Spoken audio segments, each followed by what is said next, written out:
আমি সাগরের পানি, আমি মোহাম্মদ বিন উসমানের কদমে কবরে একটু চুমু খাইয়া মদিনার স্বাদ মিটাইতে চাই। সুবহানাল্লাহ। এই জন্য সাগরের পানি বেড়ে যায়, বেড়ে গিয়ে আস্তে আস্তে করে মোহাম্মদ বিন উসমানের কবরের কাছে এসে এরকম ঢেউ মারে, আস্তে আস্তে করে ঢেউ মারে। আব্দুর রহমান আল বাকিল্লান ইয়ামানি তিনি বলেন, ওটা কোনো ঢেউ নয়, সাগরের পানি বেড়ে গিয়া কবরকে টাচ করে, আবার নির্দিষ্ট কিছু সময় পর আগের মতো হয়ে যায়, অর্থাৎ কবরকে তারা কিয়ামত পর্যন্ত সম্মান করে যাবে। আরো জোরে বলে সুবহানাল্লাহ।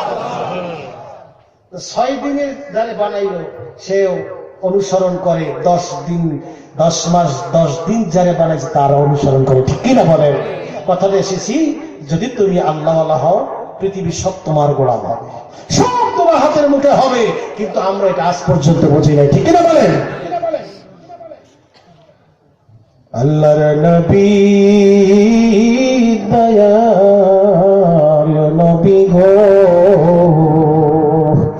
আপনি নবী আমার জীবনের জীবন। বলেন না, আল্লাহর নবী দয়াল নবী গো, আপনি নবী আমার জীবনের জীবন। হইতাম যদি পাখায় আমি, উড়ে যেতাম ডানায় ভর করি, দেখতাম তোমার রওজায়কারী, সালাম দিতাম মন ভরে নবী আপনার কদমে। সুবহানাল্লাহ। সাগরের পানি চিনল, দয়ার নবীর উম্মত চিনে নাই। কথা কন ঠিক না? সাগরের পানি চিনল রাসূলকে, বনের হরিণ চিনল আমার নবীকে, অহুদের পাহাড় চিনল আমার নবীকে, চন্দ্র চিনল আমার নবীকে, সূর্য চিনল আমার নবীকে, কাবাগর চিনল নবীকে, আল্লাহর ফেরেশতারাও চিনল আমার নবীকে। আল্লাহ বলে, আমিও আমার বন্ধুরে ভালোভাবে জানি, কিন্তু চিনি নাই আমরা আদরের উম্মত। ঠিক কিনা ভাইরা আমার? এজন্যই তো আমি বলেছি, সালাম দিতাম মন ভরে নবী আপনার চরণে, তুমি বিনে শান্তি নাই মরণে, তুমি বিনে কি উপায় কবরে, তুমি বিনে উপায় কি হবে হাসরে। আরে তাই বাবাজির আমার, এখন আমাদের করণীয় কি? আল্লাহ রাব্বুল আলামিন বলেন, বান্দা তোমার এখন করণীয় যেটা রয়েছে তা হচ্ছে তোমাকে তামাম সবকিছুর গোলামি তোমার হতে হবে, সকলের গোলামি তুমি নেবে। তোমাকে 10 দিন 10 মাস 10 দিনে বানানোর পরে আমি চাই তুমি ইবাদত করে করে আমাকে খুশি করো, তামাম সৃষ্টি সব তোমার জন্য করে দিব। ওয়াইন তাউদ্দু নি'মাতাল্লাহি লা তুহসুহা, আমি এত নিয়ামত তোমারে দিলাম যা তুমি গণনাও করে শেষ করতে পারবা না। ঘরে স্ত্রী অসুস্থ, শেফা হয় না, ভালো হয় না, আমি অসুস্থ, ভালো হয় না, ভালো হয় না, আমার মামলা মকদ্দমা মিথ্যা দিয়ে দেশে আমি বাঁচতে পারি না, মানুষ আমার শত্রুতা করে, আমি শত্রু থেকে বাঁচতে পারি না, আমার অভাব রয়েছে, আমি অভাব থেকে বাঁচতে পারি না, আমার অর্থনৈতিক দুর্বলতা আছে, কোনোদিন দুর্বলতা যায় না। আল্লাহ বলে, যাইবে কেমনে? যে তোরে বানাইছে তার হুকুম তো তুমি মানো না। ঠিক না? অভাব তো সেখানে। আল্লাহ পাক বলেন, যদি অভাব বুঝাইতে হয় তাহলে তোমাদেরকে একটা কাজ করতে হবে। আমি আপনাদেরকে সূরা লোকমানের 3 নম্বর আয়াতটা পড়েছিলাম। আমার আল্লাহ রাব্বুল আলামিন বলেন, ওই আয়াত অনুযায়ী যদি জীবন চালাও ওমরের মতন ফজিলত পাওয়া যাবা, মোহাম্মদ বিন উসমানের মতন ফজিলত পাওয়া যাবা, পৃথিবীর আল্লাহ ওয়ালিদের মতন তোমাদেরও মর্যাদা হয়ে যাবে। আল্লাহর কাছে হাত তুলে চোখের পানি ছাড়লে সাথে সাথে তোমার রোগ ভালো হয়ে যাবে। আমরা কিন্তু রোগ নিজেরটা নিজে দূর করতে পারি, কিন্তু আমাদের জবানটা তো ঠিক নাই, আমাদের কলমটা ঠিক নাই। কত যে জীবনে চিন্তা করেছি এই মাথা দিয়ে, কত জীবনে আমরা চিন্তা করেছি কলম দিয়ে, জীবনে কত কথা বলেছি মুখ দিয়ে, কিন্তু জীবনে সারা বছর আপনার হিসাব নিকাশ যদি আমল করা হয় 10টা পৃষ্ঠা কোরআন শরীফ পড়ছে। কথা বলে এবার 10টা পৃষ্ঠা কোরআন শরীফ বছরে অনেকে পড়তে পারেন না, আসেন এরকম 10টা পৃষ্ঠা কোরআন শরীফ আমরা বছরেও পড়তে পারি নাই।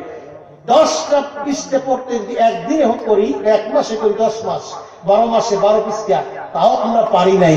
আর রাসূলের সাহাবী বলছেন মাইয়ুরিদিল্লাহ আইয়াতাকাল্লামা মা মাইয়ুরিদা আইয়াতাকাল্লামা মাহু ফায়ুসাল্লি ওয়া মুসাল্লি নাজি রাব্বাহু। সুবহানাল্লাহ বলেন। কোন মানুষ যদি আল্লাহর সাথে কথা বলতে চায় সে যেন নামাজ পড়ে। দৈনিক 5 বার কত হবে? যে ডাক্তারের সাথে দৈনিক 5 বার দেখা হয় তার কাছে ভিজিট লাগে, বন্ধুত্ব হয়ে যায় না, ঔষধ খাওয়া যায় না। যেই মালিক মহান চিকিৎসক, যদি আমরা তার কাছে দৈনিক 5 বার গিয়ে দাঁড়াতাম, আল্লাহ আমি একটু অসুবিধা আছি, আল্লাহ বলছে হ্যাঁ তুমি তো আমার কথা শোনো, আমি তোমার অসুস্থতা সেবা করার দায়িত্ব আমি আল্লাহ নিয়েছি। সূরা লোকমানের একটি আয়াতের ছোট্ট একটি কথা বলি, إن تك مثقال حبة من خردل فتكن في صخرة أو في السماوات أو في الأرض يأتي بها الله।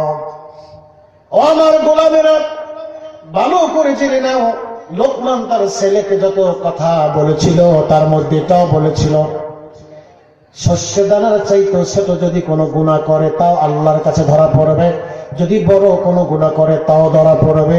এই আয়াতের তাফসীর করতে গিয়ে ইবনে কাসির রাহমাতুল্লাহ আলাইহি তিনি লিখেছেন 7 সাগরের তলদেশে একটা পাথরের নিচে যদি একটা পিপিলিকার একটা পা ভেঙে যায়, একটা পিপিলিকার যদি অসুস্থ হয়ে পড়ে, আমার আল্লাহ আরশ আজিম থেকে তাকে ডাক্তার পাঠাইয়া চিকিৎসা করা। সুবহানাল্লাহ বলেন। আপনার বাড়ির কুকুরটা আর এক বাড়ি গিয়েছে, ঢিল মেরে কুকুরের পা ভেঙে দেওয়া হয় না? এই কুকুরটা দাও ফেলে দিয়েছি, কুকুরটা ঠান্ডা ভেঙে গেল, হয় না এরকম? এরপরে কি করে খোঁড়ায়, এরকম করে লাফায়। আপনি কোনদিন ওকে ওষুধ করতে পারেন নাই, কেন ভয় পান কিনা, আবার কামড় দিয়ে বসে। আমার আল্লাহ বললেন তোর চিকিৎসক যখন দুনিয়ায় নাই, তুই আমার মালিকের পাহারা দিবি, তোর মালিকের ধান চুরি হতে পারে না যেন, বাড়ির থেকে মুরগি যেন শিয়ালে না নিতে পারে, তুই একটু পাহারা দিয়ে রাখিস তোর মালিকের, আমি মহান মালিক তোর চিকিৎসা করে দেই। 1 সপ্তাহ কুকুর দেওয়ার যাইছে, ঠিক কিনা? কারণ কোন হসপিটালে গেছিল, কোন ডাক্তার দেখছিল? মালিককে সেবা করছে কে? একটু ওই আল্লাহকে ওইরকম ধরেন, কিচ্ছু লাগে না। কিন্তু আমরা দুনিয়া বুকে ঝুঁকে গেছি, কিন্তু মহান মালিকের কাজ আছে তা আদায় করতে পারি না। করতে হলে কি লাগবে? তো সূরা লোকমানে বুঝাচ্ছি, তোমাদেরকে মুহসিন হতে হবে, তোমাকে ইহসান থাকতে হবে। ইহসান 2 রকম, এক রকম ইহসান হয়েছে ফিল ইবাদত, ইবাদতের মধ্যে ইহসান করে তোমাকে ইবাদত করতে হবে, আর চলাফেরা লেনদেন না সারাসারণে তোমাকে ইহসান করে চলতে হবে। যদি তুমি চলো শিফা ওয়া রাহমাতাল লিল মুহসিনিন, মুহসিনদের জন্য সকল কিছুর সেবা আমি কোরআনে রেখেছি। আবার তোমার জন্য জান্নাতের পথ। সূরা লোকমানের 3 নম্বর আয়াতের ভিতরে আল্লাহ পাক রব্বুল আলামিন বলেন হুদা ওয়া রাহমাতাল লিল মুহসিনিন, মুহসিনের জন্য এই কোরআন তোমার জান্নাতের পথ দেখাই দিবে। সুবহানাল্লাহ। তাহলে মুহসিন কি হয়ে যায়? ছোট করে বলি, কোরআনুল কারীমের সূরা কয়টা? হ্যাঁ, আর না পারলে একটু তো কইতে পারেন। কেউ মানে তো কয় 114, কেউ কয় 200, কেউ কয় 300, কোনটা আল্লাহ জানে। ওরা তো বাবার নাম কি? আমি 4টে কইলে একটাই করতে মনে আছে না? আমি একজনকে জিগেলাম, এই ফালা কোন সিগা, ফালা আছে না আরবি গ্রামারে সরফের কথা, ফালা কোন সিগা, ওই এক একজন এক এক কথা, আমি এবার কোনটা করে বিপদে পড়ি। আরে ভাই, যেটা ক্লাস 3 পড়ে গ্রামার, এটি যদি একজন MBBS পাস করা BCS ক্যাডারকে জিজ্ঞাসা করেন যে এইটার নিয়মটা কি, সে কি বোকা উত্তর দেবে যে অনেকে অনেক কথা বলে, আমি এবার কোনটা বলে ভুল করি। এটা কি মাসালা যে এক হুজুরে এক মাসলা দেয়, আমি এবার কোনটা দিব? এটা তো গ্রামারের কথা, তো সব জায়গায় কি কথা, বুঝলেন না? কিন্তু কিছুদিন পর দেখা গেল সে মুক্তি হয়ে গেল। কি মুক্তি অমুক, আরে হ্যাঁ, দুনিয়াটা কোন দিকে ঘুরতেছে, কোন দিকে ঘুরতেছে। ভাই আমার ছোট্ট করে আমি আপনাদেরকে বলে দেই, কোরআনুল কারীমের সূরা হলো 114টা। কয়টা? 114টা সূরার মধ্যে একজন আল্লাহর গোলাম, আল্লাহ পছন্দনীয় একজন বান্দা, প্রিয় বান্দা, এমন কিছু গুণ আল্লাহ তার মধ্যে দেখেছেন, যে কারণে 114টা দাগ থেকে খতিয়ান হলো একটা, তার নাম কোরআনুল কারীম। একটা খতিয়ানের মধ্যে 114টা দাগের মধ্য দিয়া একটা বড় দাগ, যার নাম হলো সূরা লোকমান। ওই দাগ আল্লাহ রাব্বুল আলামিন লোকমানের নামে রেজিস্ট্রেশন করে দিয়েছে। একটা সূরার মালিক হয়ে গেল লোকমান। পয়গম্বর নেকানা আবদান সালিহান হাবশিয়ান নাজ্জারান, তিনি একজন কাঠুরি, তিনি একজন করাত মিস্ত্রি। সে যদি কোরআনুল কারীমের একটা সূরা দখল করতে পারেন, আপনাকে আমাকে কেন জান্নাতের বাড়ি দখল হবে না? বেনামাজি কোনদিন জান্নাত পাবে? আরো বলেন, বেনামাজি কোনদিন জান্নাত পাবে?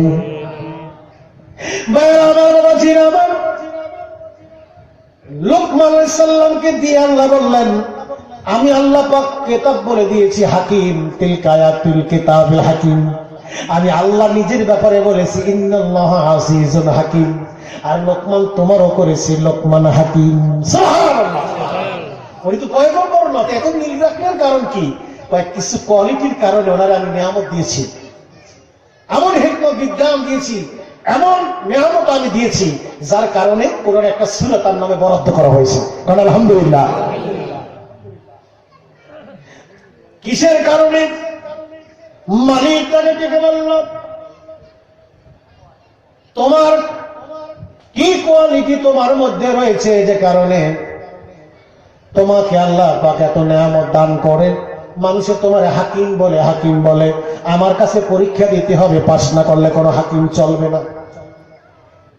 আল্লাহ পাক লোকমানের সূরা 3 নম্বরে বলছে মহসিন। মহসিন, মহসিনটা কি? যার ইহসান আছে তারে মহসিন কয়। মহসিন কি? যার ইহসান আছে, যার ইসলাম আছে তার মুসলিম বলে, যার ঈমান আছে তাকে মুমিন বলে, যার কাজে ইখলাস আছে তারে মুখলিস বলে। আলহামদুলিল্লাহ। তো এখন মুহসিন হওয়া মানে লোকমানের গুণে গুণান্বিত হওয়া। এই জন্য 3 নম্বরে বলছে এটা মুহসিনদের জন্য, এটা মুহসিনদের জন্য ওই জান্নাতের পথ। সুবহানাল্লাহ বলেন। তা লোকমান মুহসিন হইল কিভাবে, আমরা হব কিভাবে? তার এক উদাহরণ আমি পেশ করি।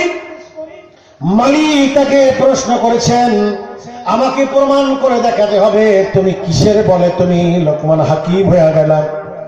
বলছে আচ্ছা ঠিক আছে, আমি আপনাকে তা প্রমাণ করে দিব। তাহলে আগামীকালকের সাগরের পারে আপনাকে যেতে হবে, কারণ আমি তো ওই সাগরের পাশে কাঠুরি, আমি কাঠ কাটি, আমি কারাত মিস্ত্রি, আমি তো করাত দিয়ে আমি কাঠ ফেরে তারপরে বিক্রি করি। ঠিক আছে, আগামীকালকের হবে কথা।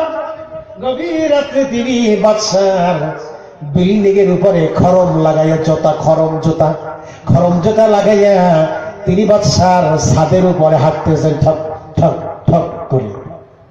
কে ওখানে? এই দেখো তো ওখানে কি? বুড়া আপনি এখানে কেন? এই বাড়ি কোথায়? আপনার শাহী মহলে, রাজশাহী মহলের আপনি ছাদের উপরে কেন? আমার উট হারানো গেছে, তো ওই জন্য এখানে খুঁজতে আসছে। কি হারানো গেছে? উট পাওয়া যায় বিল্ডিং এর ছাদের উপরে। এটা কোন ধরনের উট? বলছে আপনি মাথা সুস্থ তো? পুরো সুস্থ আমি। তুমি অসুস্থ। এটা আবার কোন কথা? এই মেয়ে দিকে আসে না কথা, চলো। বাচ্চা বসে নিয়ে আসো, অ্যারেস্ট করে আবার কামরা ঢুকাও, আসামির কাছে ঢুকাও। কেমন করে আমার ছাদের উপরে পারমিশন ছাড়া কেউ তোমরা দেখলে না, লোকটা ঢুকলো কিভাবে? স্যার আমরা তো বলতে পারিনি কিভাবে ঢুকলো। এদিকে আসো। কি তুই পাগল পাগল কথা বলো? আমি পাগল, ভালো লাগলে আপনিও হবেন পাগল, না পাগল ছাড়া আপনার কোনো উপায় নাই। বলে এটা কেমন কথা? বলে হ্যাঁ। ও তুমি কি সে লোকমান নাকি? আমারে বেড়া তুই এই ব্যাস ধরছো কা? সুবহানাল্লাহ বলে। তুই ব্যাস ধরতে হয় না, এবার কদিহি তুই উপরে উঠছো কা? তুই আমার পরিচিত মানুষ, আমার এলাকার মানুষ, তোর তো চিনি, তোর তো কথা ছিল আগামীকালকে তোর সাথে দেখা করব, নদীর পাড়ে যাব। মালিক মালিক মালিক, আমি যেই পাগল, আমি চাই আপনিও হবেন সেই পাগল। কি ব্যাপার? তাহলে উত্তর দাও, পাগল পরে হব আনে। কেমন করে তুমি ছাদের উপরে উঠলা আর ওখানে উঠ খুঁজতে লাগলা? এটা একমাত্র আল্লাহই ভালো জানি। উদ্দেশ্যটা মহৎ, কোনো খারাপ উদ্দেশ্য না। কয় কি উদ্দেশ্য? আমি আপনাকে বুঝাইতে চাইলাম, আপনার বিবেক যদি বলে ওই উট কখনো ছাদের উপরে খুঁজে পাওয়া যায় না, এটা যেমন বোকামি, আকাশ কুসুম, কল্পনার না, একটা স্বপ্ন মাত্র, তাহলে আমি আপনাকে বলে দিব এই আরামের বিছানায় শুয়েও আল্লাহকে পাওয়া ওই উট খোঁজা যেমন অসম্ভব, ছাদের উপরে এই আরামের ঘরে শুয়েও কোনদিন আল্লাহরে পাওয়া তেমন অসম্ভব। আরো জোরে কর না একটু। জবান দিছি তো এই কথা বলার লাগে, জোরে একটা আওয়াজ করে সুবহানাল্লাহ। যা হয় আজকে হয়ে যাক, ঠিক না? কেন সময়টারে কাজে লাগাই। বাচ্চা মাথা খারাপ হয়ে গেছে, রাতে চিন্তা করে যে গোলামের কাছে একটা যুক্তি হেরে গেলাম, না থাকবো না, কাপড় চুপড় নিয়ে বের হয়েছে। তার কাদে মুলকে পেকেলে মিরাদ, তার কাদির মুলকে পেকেলে মিরাদ, মিজানাদ বরদল কে সোজান সোগাজাত। সুই সুতা নিয়ে বেরিয়ে পড়লেন, এবার সাগরের পাশে চলে যাবে। কার খোঁজ করবে? এবার হযরত লোকমানকে খোঁজ করবে। গিয়ে দেখে ওই সমুদ্রের পাশে বসে বসে গুনগুন করে কি যেন আওয়াজ করে, আর কতক্ষণ যায় একটা সুই ফেলে দেয় সাগরের মাঝে, আর ডাক দিয়ে বলে, ও সাগরের পানি সাদা হাজারা মাহিয়ে ইল্লাহিয়ে সৌজনে বনলা বহার মাহিয়ে। ও সাগরের পানি, আমি যে সুইটা ফেলে দিয়েছি, তোমরা যদি আল্লাহর হুকুমে চলো, তোমরা হয়েছো 6 দিনের সৃষ্টি, আমি হয়েছি 10 মাস 10 দিনের সৃষ্টি। এখন আমি আল্লাহর পক্ষ থেকে আমি তোমাদেরকে বলছি, আল্লাহ আমার প্রতি খুশি আছেন। আমি যে সুইটা ফেলে দিয়েছি ওই সুইটা আমার ফেরত দাও। কেউ নিয়ে আসে স্বর্ণের সুই, কেউ বা নিয়ে আসে রূপার সুই, কেউ বা নিয়ে আসে স্টিলের, কেউ বা তামা, কেউ বা চান্দিন, এরকম করে নিয়ে আসে। বলছে না না না, এই সুইটা না, আমাকে আসল সুই দাও। এবার বাদশা পিছনে গিয়ে দাঁড়ায় দাঁড়ায় দেখে লোকমান পাগল হয়েছে, তো দুনিয়ার পাগল নয়, 2 জগতের পাগল। আমি তো বাদশাহী করি শুধুমাত্র আমার রাষ্ট্রের মাঝ মহলে, আর এত বাদশাহী করে সাগরের তলদেশের মাছকে নিয়ে। অতএব লোকমান রে, আমাকে ওই পথে নাও যেই পথে তোমার সাধনা।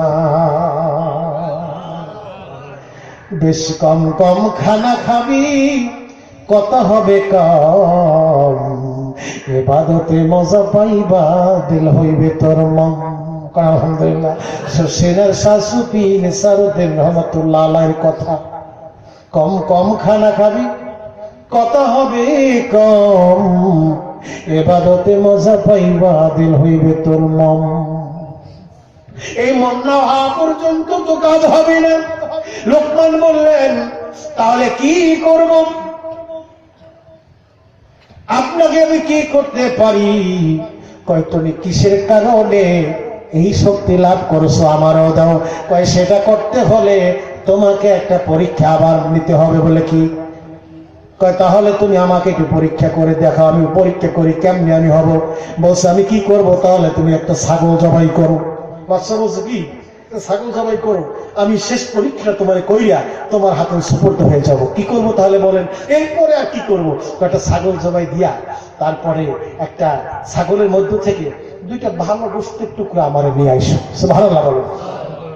আচ্ছা ঠিক আছে। উনি করলেন কি, জিব্বাটারে কাইটে ছাগলের আর কলজেটা কাইটে আমি সামনে রাখছি। আচ্ছা ঠিক আছে। কিছুদিন যাওয়ার পরে আবার বলছে যে তুমি ওই ছাগল জবাই করো। আমাদের জন্য ছাগল জবাই করে ওর মধ্য থেকে দুইটা খারাপ টুকরা গোস্তের টুকরো নিয়ে আসে। উনি সেদিন ওইটা জিব্বাটা কলজেটা কেটে নিয়ে আসছে। কি ব্যাপার? 2 দিনই একই কথা। লোকমান ডাক দিয়ে বলে, প্রথম দিন আমি জিব্বাটা নিয়ে আসলাম আর আমি কলব নিয়ে আসলাম। ওটা হলো হযরতে লোকমানের কলব, ওটা হলো লোকমানের কলিজা, ওটা হলো লোকমানের জিহ্বা। পরের দিন যেটা নিয়ে এসেছি ওটা হলো বাদশা আপনার জিহ্বা, ওটা হলো আপনার কলিজা। তার মানে যদি এই দুইটা জিনিস যদি সুন্দর হয় মানুষটা লোকমান হাকিম হয়ে যায়, এই দুইটা জিনিস যদি খারাপ হয়ে যায় মানুষটা তোমার মতন দুনিয়ার পাগল হয়ে যায়। পৃথিবীতে মানুষ ভালো আর মন্দ হওয়ার জন্য গুরুত্বপূর্ণ দুইটা জায়গা হয়েছে, একটা হয়েছে জবান আর একটা হয়েছে অন্তর। বাজে কথা বলবে না যারা জান্নাতুল ফেরদাউসের মালিক তারা। আলহামদুলিল্লাহ। বাজে কথা বলবে না যারা জান্নাতুল ফেরদাউসের মালিক হবেন তারা।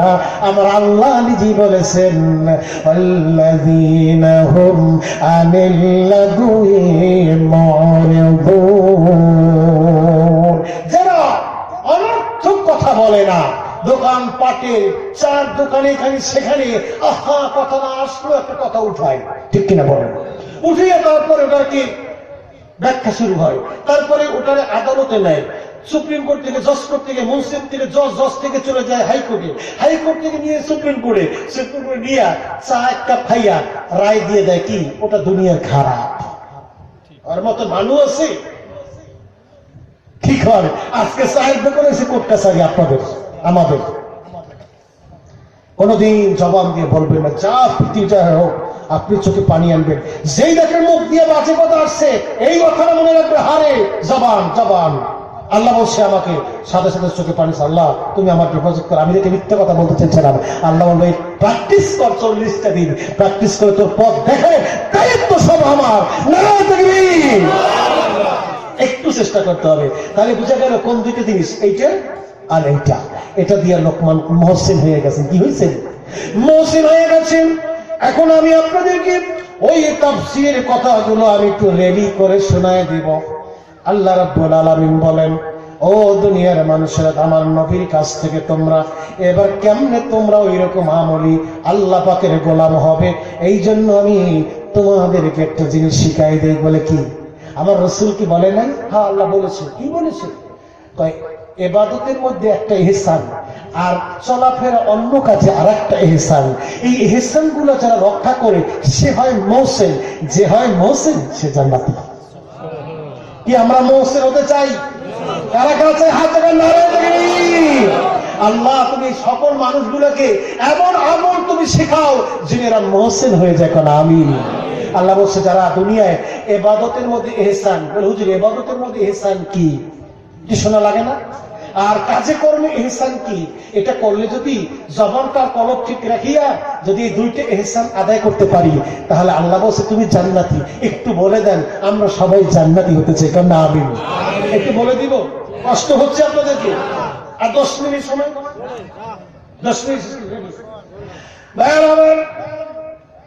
ইহসান ফিল ইবাদত, ইবাদতের মধ্যে ইহসান অর্থ কি শুনুন। ইহসানের মধ্যে ইবাদত না করলে কিয়ামত পর্যন্ত আপনার সিজদা করে যাবেন, নামাজ পড়ে যাবেন, কোনদিন এক পয়সা আমলও আল্লাহর দরবারে অ্যাকাউন্টে আসবে না, কারণ আপনার ইবাদতের মধ্যে ইহসান নাই। কি নাই? আমি খাজনা পাতি সবই দিলাম, তবু জমিন আমার হয় যে নিলাম। কার কথা কি বলেন তো? হ্যাঁ, আব্দুল আলী। দেখছেন, হাতে মাল থাকতে হবে, তো যেদিকে খাটাইবে সেদিকে খাটবে, ঠিক না? আমি খাজনা পাতি সবই দিলাম, তবু জমিন আমার হয় যে নিলাম। আমি চলি যে তার মন জুগায়াম, আমি চলি যে তার মন জুগায়া, ডাকিলাই মেলে না সই, তো ডাকিলাই মেলে না সই। আমি তো সেই ঘরের মালিক নই, পরের জায়গা পরের জমিন ঘর বানায় আমি রই, আমি তো সেই ঘরের মালিক নই। ঠিক কিনা? হ্যাঁ, খাজনাপাতি সব দিলাম, সেজদা দিতে দিতে দাগ ফালাইলাম, এই জায়গা, এই দেখ জায়গা দেখে খাজনা দেওয়া আছে, কিন্তু যাইয়া দেখি আরে দাখিলে টাকিলে আমার হোল্ডিং নাম্বার নাই, কিছু নাই, সই যা দিছি দাগ ফালাইছি সইতে, কিন্তু ওখানে সই তো মেলে না। ওখানে আছে জাহান্নামের গরম হাওয়া,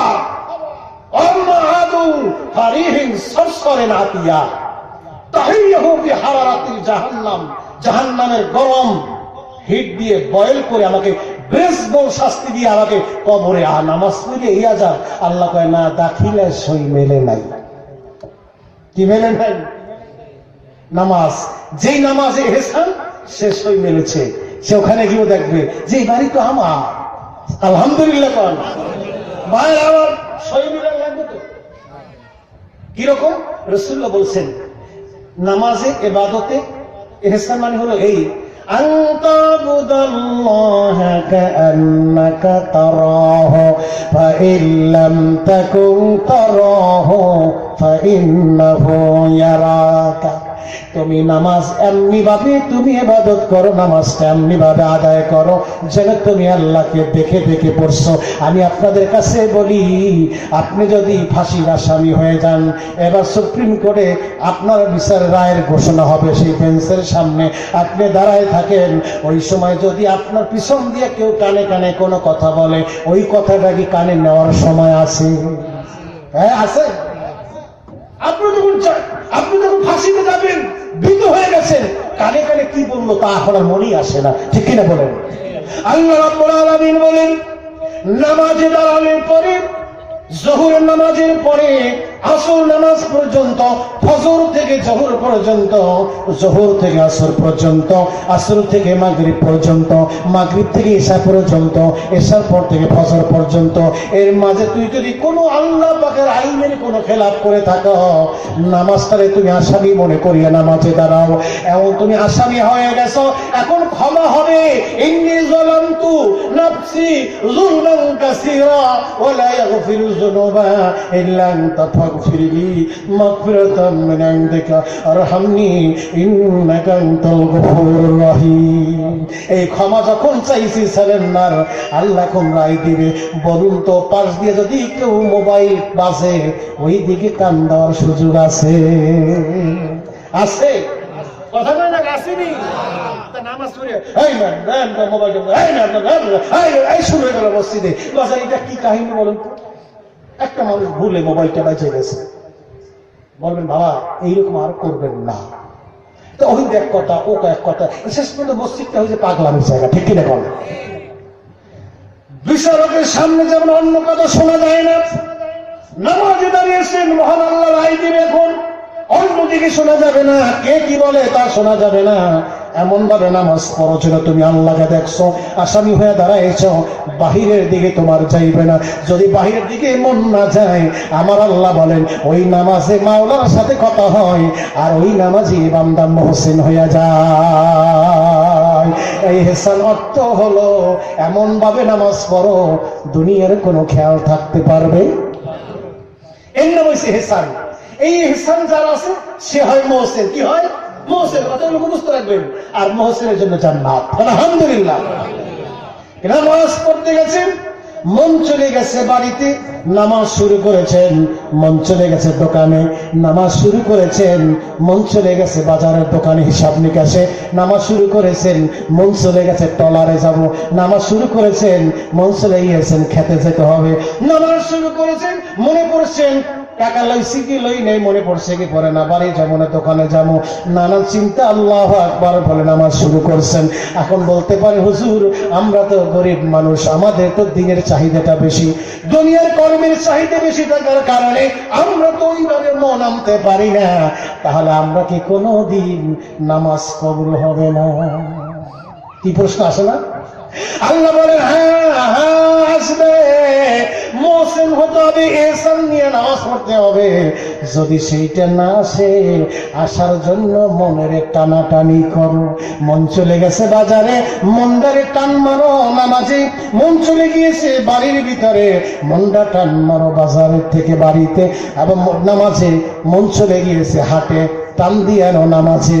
একটা গরু যখন মালিকের হাতে রশি ধরা থাকে, যখন আপনি ঘাস খাবার জন্য আইলের ভিতরে নিয়ে যান, গরুটা একটা মোড় দেয় ঘাসে, আর একটা মোড় দেয় ধানের ভিসে, ঠিক কিনা বলেন? একটা মোড় দেয় ঘাসে, টান মারলে পরে এইদিকে আসে, আবার একটু বীজের উপরে মুখ লাগায়, রশি ধরে টান মারেন, যখন ঘাস খায় মালিকের টানে না, যখন ধানে মুখ লাগায় মালিক রশি ধরে টান মারে, মারে কিনা? আমার আল্লাহ বলেন বান্দা, মহান মালিকের লঙ্গে সাথে রশি লাগাইছো তোর নামাজে, যদি মন চলে যায় বাজারে গরুর মতন টান মারো, যদি মন চলে যায় হাটে গরুর মতন টান মারো। গরু যেমন কিছুক্ষণ টানার পরে গরু বুঝে ফেলে আমি ঘাস খাইলে আমার মালিক খুশি হয়, আমি ধান খাইলে আমার মালিক বেজার হয়। এই জন্য গরু আর ধানে মুখ লাগাই না। আমার আল্লাহ বলেন ওইভাবে নামাজ পড়বা ইহসান নিয়া, যদি না হয় তাহলে মনের টান মারো, টানতে টানতে মন তোমার গোলাম, একদিন মন বলবে না হারে আমি নামাজ পড়লে পরে, নামাজে থাকলে মালিক খুশি হয়, রুহুটা যখন মনটা যখন চলে যায় ওই বাহিরে আমার মালিক বেজার হয়।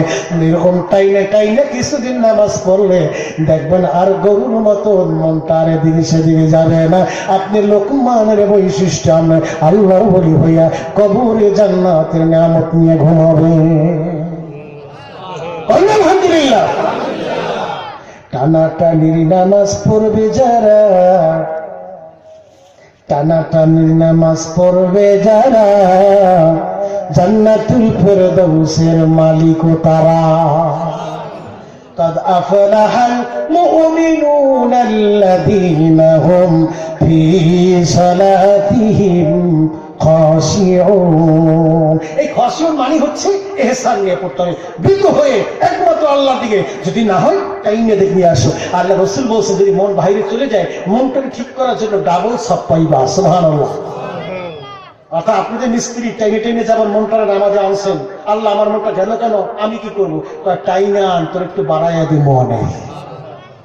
এই জন্য যদি 10 নেকি পান নামাজে কেরাতে, যদি মন বাহিরে যাওয়ার কারণে টাইমে আনতে পারেন, পাইবেন 10 ডাবল 20 নেকি। আলহামদুলিল্লাহ।